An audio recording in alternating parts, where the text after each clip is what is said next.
नमस्कार, जय माता दी। आप सभी का एक बार फिर से बहुत बहुत स्वागत है नवरात्रि के हमारे इस खास कार्यक्रम में। मैं हूं आपके साथ पूनम शर्मा सोलंकी। नवरात्रि का दिन तो वैसे हर एक दिन बेहद खास होता है, लेकिन एक एक दिन करके जब अष्टमी तक हम पहुंचते हैं तो कहते हैं कि वो दिन कन्या भी पूजी जाती है, अपने आप में बेहद खास होता है। हालांकि कुछ लोग नवमी भी पूजते हैं, लेकिन अष्टमी के दिन दुर्गा माँ के महागौरी स्वरूप की पूजा की जाती है और कहते हैं कि इस दिन माँ दुर्गा के महागौरी स्वरूप की अगर हम पूजा करते हैं तो हमें पापों से मुक्ति मिलती है, कष्टों से दूरी हमारी हो जाती है, कठिनाइयों से छुटकारा मिलता है, हमें सुख समृद्धि हमारे घर में आती है, सुख शांति का वास होता है और सौंदर्य की प्राप्ति होती है। ऐसे है महागौरी की अगर पूजा अगर हम अच्छे से करें तो ऐसा ही हमें कहते हैं ना कि फल मिलता है। लेकिन महागौरी का स्वरूप कैसा होता है अष्टमी के दिन, शुभ मुहूर्त क्या होता है, क्या कुछ खास होता है, ये जानकारी लेने के लिए हमारे साथ आज स्टूडियो में मौजूद हैं जाने माने ज्योतिषाचार्य डॉक्टर पंडित पुरुषोत्तम कौर जी। पंडित जी, आपका बहुत बहुत स्वागत है हमारे खास कार्यक्रम में। जी, बहुत शुभाशीर्वाद। श्री राम जय राम जय राम, मेरे राम की जय हो। और सभी मेरे प्रिय दर्शकों, आपको महाअष्टमी के इस मंगल पर्व पर बहुत बहुत शुभ आशीर्वाद, शुभकामनाएं। जय श्री राम, जय माता दी। पंडित जी, सबसे पहले तो असमंजस दूर कीजिए कि शुभ मुहूर्त क्या है अष्टमी के दिन का। देखिए, यह दिन माँ दुर्गा के 8वें दिन का है और चूंकि गौरी का पूजन हो रहा है और जहाँ जिन घरों में खास तौर पर अष्टमी पूजती है, इस दिन जो है अष्टमी पूजना और साथ में 8 कन्याओं को एक बटुक को जो है प्रसादी खिला करके उनका आशीर्वाद लेने का दिन होता है। अष्टमी पर जो पूजन का समय है, ये तो इसका समय एक ही होता है कि सूर्य उदय से अपनी पूरी पूजा करने के बाद, हवन करने के बाद और कन्याओं को भोजन करें। तो प्रातः सूर्य उदय से लेकर के और दोपहर 12 बजे तक आप कर सकते हैं, क्योंकि ये समय एक सर्वश्रेष्ठ समय। लेकिन दूसरी बात हो रही है कि अष्टमी का जो है ये 24 मार्च को रात्रि लगभग 8:18 पर जो है अष्टमी तिथि का शुभारंभ होता है और 25 तारीख को जो है लगभग सुबह 10:41 पर अष्टमी संपन्न हो जाती है। तो 25 मार्च के दिन आप 11 पौने 11 बजे से पहले पहले अष्टमी को पूज लें और अष्टमी पर जो है अपने कन्याओं को बटुक को भोजन कराएं। प्रातः काल से लेकर के दोपहर से पूर्व आप जो है अष्टमी का करें और सुबह 6:20 से लेकर के और 11:30 तक आप देवी की आराधना कर सकते हैं। यह अत्यंत शुभ माना गया है। ये समय ये बहुत ही आपके लिए शुभ समय रहेगा। पंडित जी, महागौरी का स्वरूप कैसा होता है, उनका जरा वर्णन कीजिए। माँ गौरी जो है बहुत ही गौर वर्ण की होती हैं, बहुत सुंदर होती हैं, अत्यंत शांत और करुणामयी जो है तेजस्वी मानी गई हैं। तो ये आप देखिए कि इनका जो वर्ण है वो अत्यंत गौर है, सफ़ेद हैं, बिल्कुल सफ़ेद की तरह हैं। माँ के 4 हाथ होते हैं, एक हाथ में त्रिशूल होता है, दूसरे हाथ में डमरू होता है और तीसरे हाथ में अभय मुद्रा में जो है होती है और चौथे हाथ में वर मुद्रा होती है। माँ का वाहन आप सभी जानते हैं वृषभ यानी बैल होता है। माँ गौरी की पूजा से पापों का नाश होता है, ग्रह दोष की शांति होती है और सौभाग्य की प्राप्ति होती है। ऐसा जो है माँ गौरी का स्वरूप होता है। पंडित जी, हमने अक्सर देखा है, हमारे घरों में भी कहते हैं कि ज्वार बोया जाता है, उगाया जाता है, जैसे जैसे वो बड़ा होता है कहते हैं कि माँ का आशीर्वाद है और हम तो यही चाहते हैं कि जो भी ज्वार बोते हैं उनके वही कहना कि हरे भरे ज्वार उगे। लेकिन इसका कुछ नियम भी होता है क्या? देखिए, बहुत अच्छी बात कही आपने। ज्वारे जो हैं, जिनको जौ बोलते हैं, ज्वारे जो उगाए जाते हैं, ये पूजन का एक नियम है। नवरात्रि के पहले दिन इनको बोए जाते हैं, मिट्टी में मिश्रण करके कलश के नीचे रख दिए जाते हैं या फिर कलश के साइड में रख दिए जाते हैं और फिर इनको अष्टमी के दिन या फिर नवमी के दिन ज्वारों को लिया जाता है और सबसे पहले उनको जो है हाथ में जल लेकर के उनकी पूजा की जाती है, फिर रोली अक्षत किया जाता है, पुष्प आदि चढ़ाने के बाद उनको जो है वहाँ से लेकर के और माँ को अर्पण किया जाता है और माँ को अर्पण करने के बाद माँ मस्तक लगाते हैं, आँखों के लगाते हैं, कंठ के लगाते हैं और सिर में चोटी में बांध लेते हैं और फिर इसको तिजोरी में भी रखते हैं, घर में रखते हैं। किसान लोग अपने जो गेहूँ जहाँ चने आदि जहाँ होते हैं धान्य उसमें भी रखते हैं ताकि बरकत रहे। और ऐसा माना गया है कि जवारे एक समृद्धि का उन्नति का प्रतीक के रूप में, माँ की कृपा के प्रतीक के रूप में देखा जाता है। क्योंकि अपन ये कह सकते हैं कि घर के मंदिर में तिजोरी हो या व्यापार का स्थल हो या घर पर हो या खेती या भूमि हो, आप जो है ज्वारे का पूजन करके और अपने ज्वारों को लेकर के और वहाँ रखें, सब जगह रखें। दूसरा, उसको अपने सारे ज्वारों को जब विसर्जन हो जाए, विसर्जन का दिन होगा 27 तारीख, तो 27 तारीख के दिन विसर्जन जब करें आप, या जिनकी अष्टमी पूज जाती है वो लोग अष्टमी के दिन भी विसर्जन कर सकते हैं।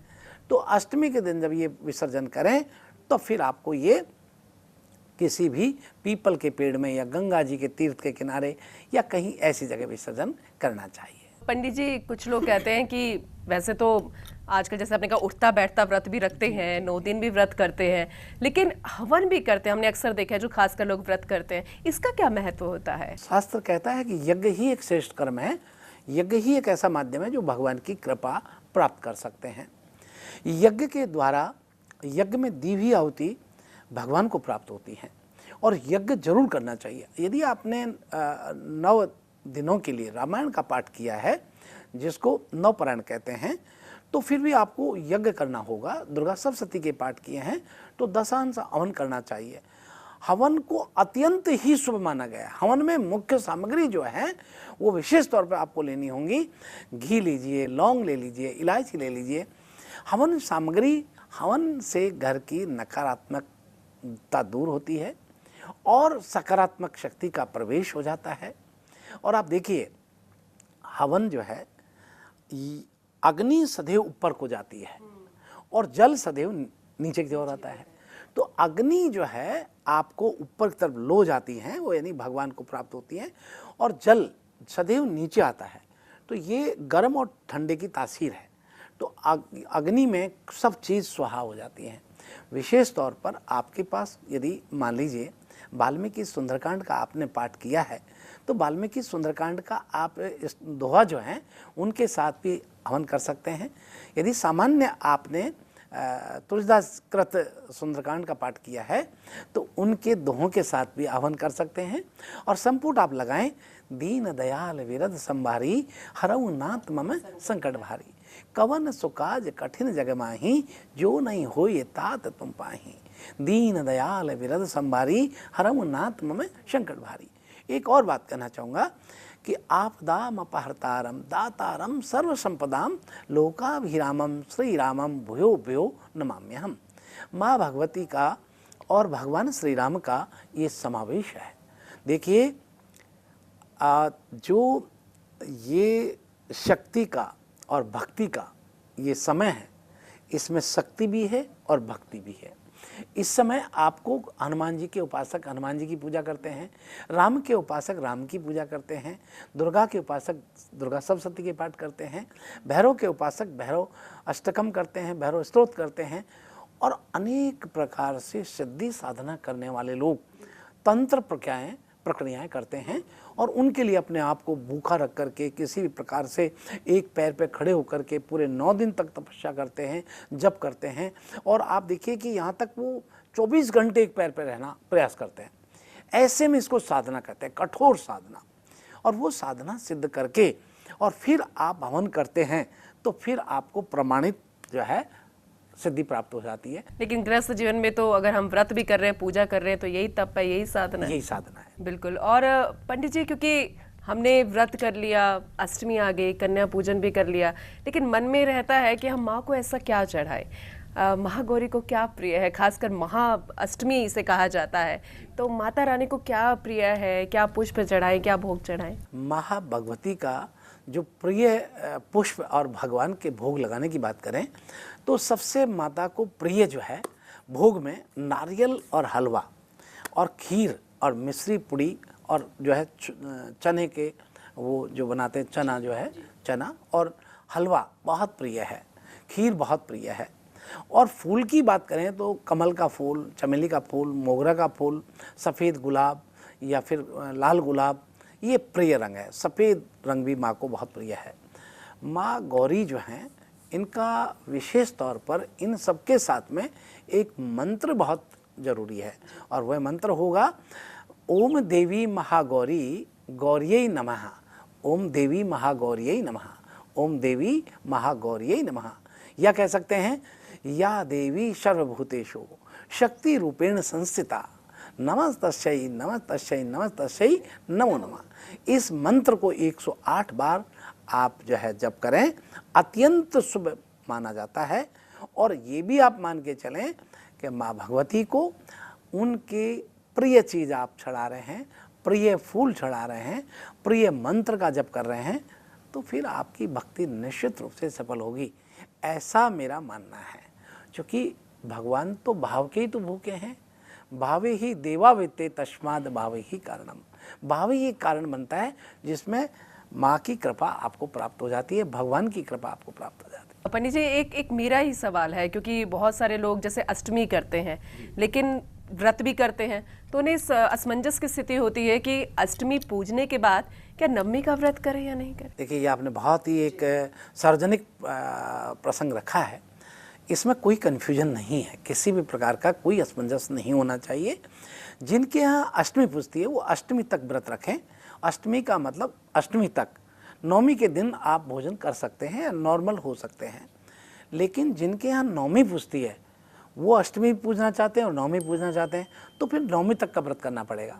फिर नौमी के बाद ही व्रत को जो है खोला जाता है। ठीक है, बहुत ही अच्छी आपने बात बताई, क्योंकि ये कन्फ्यूज़न हमेशा रहती है। अच्छा कि आपने इसे दूर कर दिया, मैं भी ये चाहती थी।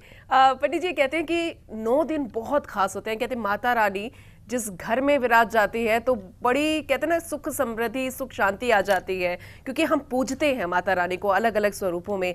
महाअष्टमी में बड़ी पावरफुल एनर्जी होती है, ऊर्जा का स्रोत होता है वो हमारा पूरा एरिया जहां पर हम घट स्थापना करते हैं। लेकिन महाअष्टमी के दिन हम ऐसा क्या करें, पूरा दिन कैसे बिताएं, कन्या पूजन के दिन क्या श्रेष्ठ रहता है? देखिए, सबसे प्रथम तो जो है मैं ये कहना चाहूँगा, सूर्योदय से पूर्व करीब 4:30 से 5:15 के मध्य में आप स्नान आदि से निवृत्त हो जाएं।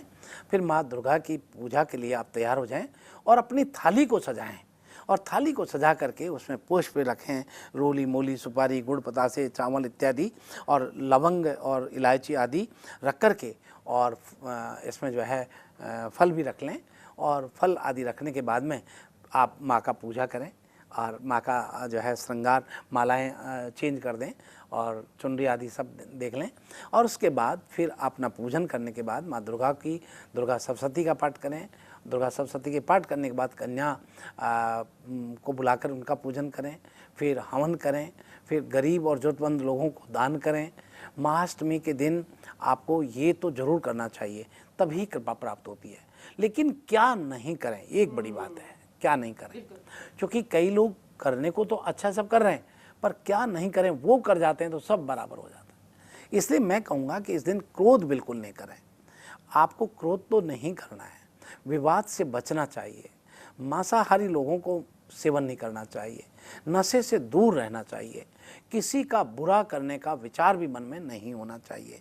वहीं आपको विशेष तौर पर देखिए, नवरात्रा में क्या होता है कि लोग बहुत पवित्रता से सब कुछ पूजा पाठ सब करते हैं, मगर एक जो है कई लोगों में मैंने देखा है कि घर में किसी का अपमान कर देते हैं, किसी को क्रोध में कुछ भी बोल देते हैं, नकारात्मक विचारधारा से अपना जो है पूजन करते हैं। तो ये सब जो है कहीं न कहीं कष्टदायक होता है। अच्छा, दूसरा, पूरे 9 दिन तक ब्रह्मचर्य का पालन करना चाहिए। ब्रह्मचर्य का पालन करने से आपका ब्रह्म तेज होता है और आपको शक्ति मिलती है। क्योंकि ये शुद्ध और पवित्रता का ये समय होता है, इसमें बिल्कुल पवित्रता से रहना चाहिए। इवन मैं तो कहूँगा कि ये जो आज का ज़माने में जो मोबाइलों पर, टेलीविज़नों पर अनेक प्रकार के क्रोध की, लड़ाइयों की या जो भी गलत चीज़ें जो आती हैं, उनसे परहेज रखना चाहिए। 9 दिन तक तो इनसे दूर रहा जाए तो ज़्यादा अच्छा रहेगा। बिल्कुल आपने सही कहा, क्योंकि 9 दिन कई लोगों के लिए 9 साल हो सकते हैं, लेकिन 9 दिन जो लोग मानते हैं माता रानी की, कहते हैं ना कि बिल्कुल शरण में चले जाते हैं, उनके लिए 9 मिनट जैसे समान है। और ये बहुत छोटी सी बात है, हम कर सकते हैं। और माता रानी के भक्त बस इंतजार करते हैं नवरात्रों के आगमन का ही। और आगे और भी बहुत सारी जानकारियां हमें आपसे लेनी है, संदेश पहुंचाना है आपकी जुबानी दर्शकों को भी। लेकिन एक छोटे से ब्रेक के बाद, वक्त एक छोटे से ब्रेक का है, फौरन लौटते हैं।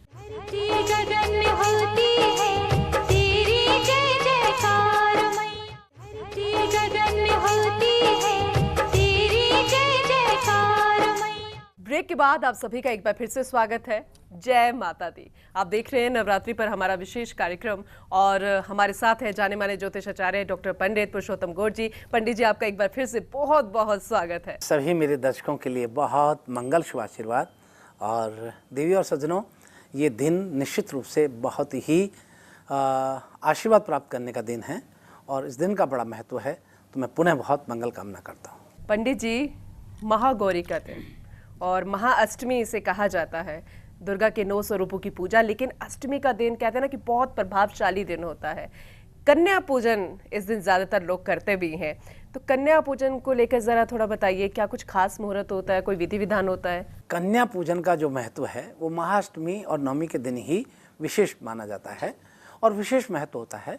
सनातन धर्म में 2 से 10 वर्ष की कन्याओं को माँ दुर्गा का स्वरूप ही माना गया है, इसलिए कन्या पूजन में कन्याओं के चरण धोते हैं और कन्याओं को बुला करके उनके चरण धोए। और चरण को जब धोएं तो आप एक प्लेट नीचे रख लें और फिर पानी से धोएं।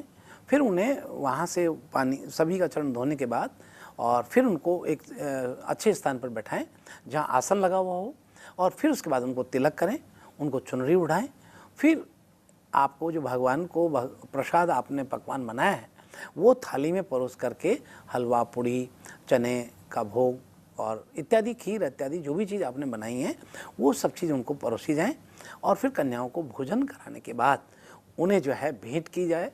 और भेंट में जो भी यथाशक्ति आप दे सकते हैं, चाहे वस्त्र दें, धन दें, कोई संपत्ति दें, या जो मर्जी आपको देना है। कन्याओं का आशीर्वाद लेने से घर में सुख शांति और समृद्धि की वृद्धि होती है, सौभाग्य भी आता है।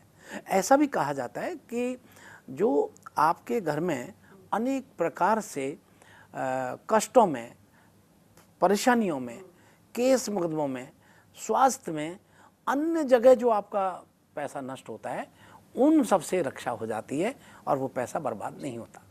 तो इसलिए कन्या पूजन का बड़ा महत्व है। कन्या पूजन की आपने बात की पंडित जी, और दान पुण्य का भी जिक्र किया। कन्या पूजते वक्त और उनको हम भेंट तो देते ही हैं, लेकिन दान पुण्य का भी बेहद महत्व होता है। कहते हैं बड़ों की आप अगर मानते हैं, माता पिता की पूजा करते हैं, उनका आशीर्वाद लेते हैं, तो वो भी खास महत्व। दान पुण्य की बात करें तो निश्चित रूप से व्यक्ति को जब परहित चिंतन करता है और परोपकारी भावना जिसके पास होती है वो व्यक्ति आगे बढ़ता है। मैं आपको एक छोटा सा प्रसंग के रूप में देता हूँ। एक बार एक जो है पंडित जी बहुत ही गरीब स्थिति में जमुना जी के किनारे रहते थे। अब दोनों पंडिताइन जी और पंडित जी दोनों रहते थे, दोनों ही भगवान की भक्ति करते थे, लेकिन उनके पास कुछ भी सहारा नहीं था। ऐसे ही पेड़ों के नीचे कुछ पत्तों से बना के घर में उसमें रहते थे और बड़ी दयनीय स्थिति थी। तो एक दिन पंडिताइन जी को ऐसा सूझा कि यहाँ भगवान कृष्ण जो है रोज़ घूमने आते हैं जमुना जी पर, तो उनको जो है आप मिलो।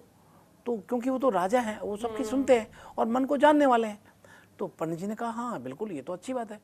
वो गए, जा कर के जय श्री कृष्णा, प्रणाम। तो जैसे उन्होंने प्रणाम किया, जय श्री कृष्णा किया, तो अर्जुन भटक गए। और अर्जुन भटके और भटके भी, मतलब उनके ऊपर भटक तो गए इसलिए कि भाई उनको ऐसा नहीं बोलना चाहिए था, और भड़के इसलिए कि वो उनके प्रिय सचिव या दोस्त थे अजीज। तो उन्होंने ऐसे भड़के और बोले कि ये तो देखिए महाराज ऐसे ही बोलते हैं, ये ब्राह्मणों की तो आदत है, ये आपको प्रणाम करेंगे फिर कुछ मांग लेंगे। तो कृष्ण ने कहा कि अरे मैंने तुमसे कुछ कहा कि तुम बीच में बोलो, और उनको डांटा अर्जुन को। और भगवान कृष्ण ने कहा कहिए महाराज जी कैसे पधारना हुआ? कि नहीं मैं तो आपको प्रणाम करने आया। तो कोई बात नहीं, आप प्रणाम करने आए तो आप ऐसा करो, ये मेरी तरफ से छोटी सी भेंट है और आप ले लो। उनको बहुत असरपियाँ, कम से कम इतनी असरपियाँ दी जो पंडित जी से चल ही नहीं पाए, और वो लेकर के और अपने सिर पर रख करके और मानसिक चिंतन करने लगे कि ये असरपियों से मैं बहुत बड़ा मकान बनाऊंगा, मेरे बच्चों को पढ़ाऊंगा, मेरे बच्चों के लिए बहुत अच्छा करूंगा, और मैं पंडिताइन जी को बहुत सुख सुविधाएँ उत्पन्न कराऊंगा। इस प्रकार की भावनाएं लेकर वो चलते जा रहे थे, अपने घर की ओर बढ़ रहे थे। बीच में डाकू आए और डाकू उसको छीन के ले गए, झपट्टा मारा और ले गए। तो अब पंडिताइन जी से जैसे पहुँचे तो कहा क्या हुआ? कि मिले थे, भगवान ने कुछ आशीर्वाद भी दिया था, मगर डाकू छीन ले गए। तो कोई बात नहीं, बोला आप कल जाके फिर मिलना। बोला मैं मिलूँ क्या? वो एक अर्जुन जो है ना वो बड़ा बोलता है और मुझे जो है अच्छा नहीं लगता। ब्राह्मण बड़े स्वाभिमानी होते हैं, ब्राह्मण कभी किसी के सामने स्वाभिमान को नीचा नहीं करते। तो कहा मैं तो नहीं जाऊँगा, बिल्कुल नहीं जाऊँगा। अर्जुन व्यक्ति मेरे को देख करके ऐसे बोला, मुझे अच्छा नहीं लगा। पंडित जी ने कहा कोई नहीं, अर्जुन ही तो ये उनका ये पीए तो है, उससे क्या मतलब आपको, आप तो जाइए और मालिक से पुनः फिर प्रणाम करिए। फिर भगवान कृष्ण के पास वो पहुँचे सुबह, कहा कि जय श्री कृष्णा प्रणाम। कहा महाराज जी क्या, कैसे, क्या सब ठीक है? कि हाँ वो ठीक है। तो फिर अर्जुन भटके कि देखो इनकी लालच बढ़ गया, आपने इतना इनको असर भी दिया, लेकिन ये ब्राह्मण है, ये असंतुष्ट होते हैं, ये फिर आगे लेने के लिए। तो कृष्ण ने डांट लगाई कि भैया तुमको मैं कुछ बोल रहा हूँ, तुमसे कुछ पूछा, तुमसे कुछ सलाह मांगी, पर ये पीए सचिव तो ऐसे होते हैं कि अपनी दिखाने के लिए बिना मतलब में, आप अपने भी यहाँ देख लो पीए सचिव जितने मंत्री या अधिकारी होते हैं, ये बिना मतलब में अपनी जो है जरूर लगाते हैं, अपनी दिखाने के लिए मैं हम तुम्हारे बहुत अच्छे जो है सेवक हैं। ऐसे में जो है कृष्ण भगवान ने कहा अच्छा कोई बात नहीं, तुम्हारे साथ ये घटना हुई। पंडित जी ने सारी घटना बताई। कहा कोई बात नहीं। तो उनके पास एक डायमंड की अंगूठी थी और डायमंड की अंगूठी उनको भेंट कर दी। भेंट जैसे की और उसने अपने हाथ में ली और लेके चला गया। पंडित जी बड़े प्रसन्न हो रहे थे कि मैं अंगूठी डायमंड की है, बड़ी कीमत की है, इससे मैं मकान बनाऊंगा, बहुत अच्छा महल बनाऊंगा, अच्छा बच्चों को पढ़ाऊंगा, ऐसे करके वो चिंतन करके जा रहे थे। अब जैसे पहुंचे तो पंडित जी ने कहा कहिए क्या रहा, कि आशीर्वाद में ये मिला है। तो उनके पास रखने को कोई तिजोरी थी नहीं, कलश में जाके रख दिया और ढक्कन से ढक दिया। अब वो बेचारे जब उनको जैसे समय मिले और कलश को देखें, हाँ रखी है। रात को सोए तब भी देखा कलश में रखी है। रात में बीच में जब उनको कहीं उठना पड़ा तो फिर उन्होंने सोच आदि के लिए उठे तो फिर ढक्कन को उठा के देखा, हाँ रखी है। क्योंकि जिसको पहली बार कोई ऐसी मिला हो तो ऐसे में जो है सुबह पंडितान जी 4 बजे उठी और वो कलश कोरा था, उनको ध्यान नहीं था कि उसमें रखी है। पंडितान जी को बताया नहीं उन्होंने कि कलश में ये रखा है। उसी कलश को लेके पंडितान जी पानी जब नाम भरने गई तो स्नान भी बना के आई और वहीं पानी भर के और कलश को पानी भरा और ऐसे करके लौटा दिया। तो वो अंगूठी जो है जमुना जी में गिर गई। अब उसके बाद पानी ला के रख दिया, कलश ढक दिया। अब जैसे महाराज उठे 4:30 बजे, कहा कहिए कैसे क्या, कि वो पंडितान जी तो अभी पानी भरने गई है, तो वो भी अपना जो है तैयार होने लगे। कहा ये कलश में तो पानी भर लाए, इसमें तो अंगूठी थी। तो वो बेचारे देखा तो वहाँ मिली नहीं। आगे पंडितान जी ने कहा कि अरे तुमने ये क्या किया, उसमें तो ये था। खैर उन्होंने कहा, पंडितान जी ने वापस एक बार भगवान से और मिलो आप।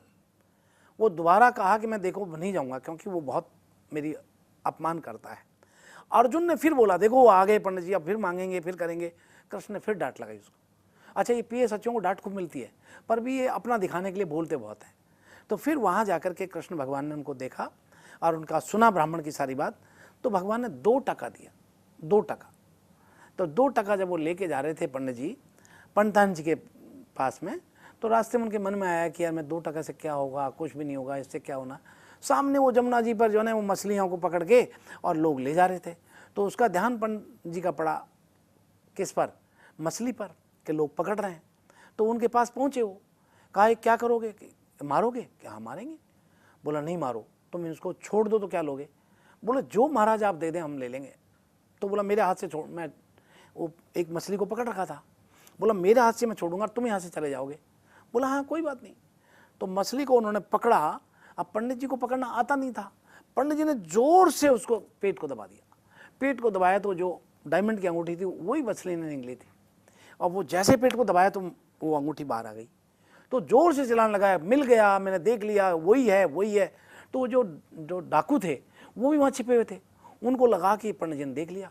तो कहने लगे महाराज अभी लाते हैं, आपने देख लिया अभी लाते हैं। तो 80 रुपया भी उनको दे दी, 80 रुपया भी उनको दे दी, और जो है वो अंगूठी मिल गई। अब देखिए ये 80 रुपये और अंगूठी कब मिली, जब उसने परहित चिंतन किया, परोपकार किया। परोपकार क्या कि दूसरे के हित के लिए चिंतन किया। जब खुद के परिवार के लिए, खुद के लिए चिंतन कर रहा था तब तो लोग ले जा रहे थे और आया हुआ भी जा रहा था, लेकिन जैसे ही दूसरे का चिंतन हुआ, परहित परोपकार की बात कही, दान किया, तो देखिए। तो इसलिए दान की महत्ता बहुत बड़ी है। अपने कमाए हुए धन से आपको दान करना चाहिए। और माता पिता की सेवा की बात जो आप कह रहे हैं पूनम जी, निश्चित रूप से पूनम शर्मा जी ने एक ऐसा प्रश्न किया है, माँ की पूजा करने से चंद्रमा प्रसन्न होता है और पिता की पूजा करने से सूर्य प्रसन्न होता है। और सूर्य का परिवार कौन है? सूर्य का परिवार चंद्रमा, मंगल, बुध, गुरु और बृहस्पति और शनि, राहु केतु इसका परिवार नहीं है। तो देखिए, चंद्रमा पिता के रूप में है, चंद्रमा एक साक्षात माता के रूप में और सूर्य पिता के रूप में है। तो सूर्य राजा हैं, सूर्य राजा हैं और चंद्रमा जो है माँ के रूप में देखा जाता है। तो ये कहूँगा कि जो लोग माता पिता की सेवा करते हैं और उनकी सेवा करने वालों को किसी भी प्रकार से नौ ग्रह परेशान नहीं करते हैं, तो आपको जरूर माता पिता की सेवा का संकल्प महागौरी की पूजा के दिन से लेना चाहिए। पंडित जी बहुत बहुत धन्यवाद, क्योंकि इसी के जरिए आपने आध्यात्मिक संदेश भी हमारे दर्शकों तक पहुंचा दिया है। बहुत ही खूबसूरत कहानी के जरिए आपने बताया कि दान पुण्य का हमारी जिंदगी में क्या महत्व होता है, और साथ में सिर्फ हमें खुद के परिवार के बारे में नहीं सोचना बल्कि दूसरों के लिए भी सोचेंगे तो भगवान खुद आपके बारे में सोचेगा, माता रानी खुद आपके बारे में सोचेंगे और तभी नवरात्रि का फल आपको मिल पाएगा। बहुत बहुत धन्यवाद पंडित जी हमारे स्टूडियो में आने के लिए और बहुत ही खूबसूरत वर्णन करने के लिए महाअष्टमी का, महागौरी का। हम उम्मीद करेंगे कि आप सब पर महागौरी का, दुर्गा माँ के हर एक स्वरूप का आशीर्वाद हमेशा के लिए बना रहे। तो बोलिए जय माता दी।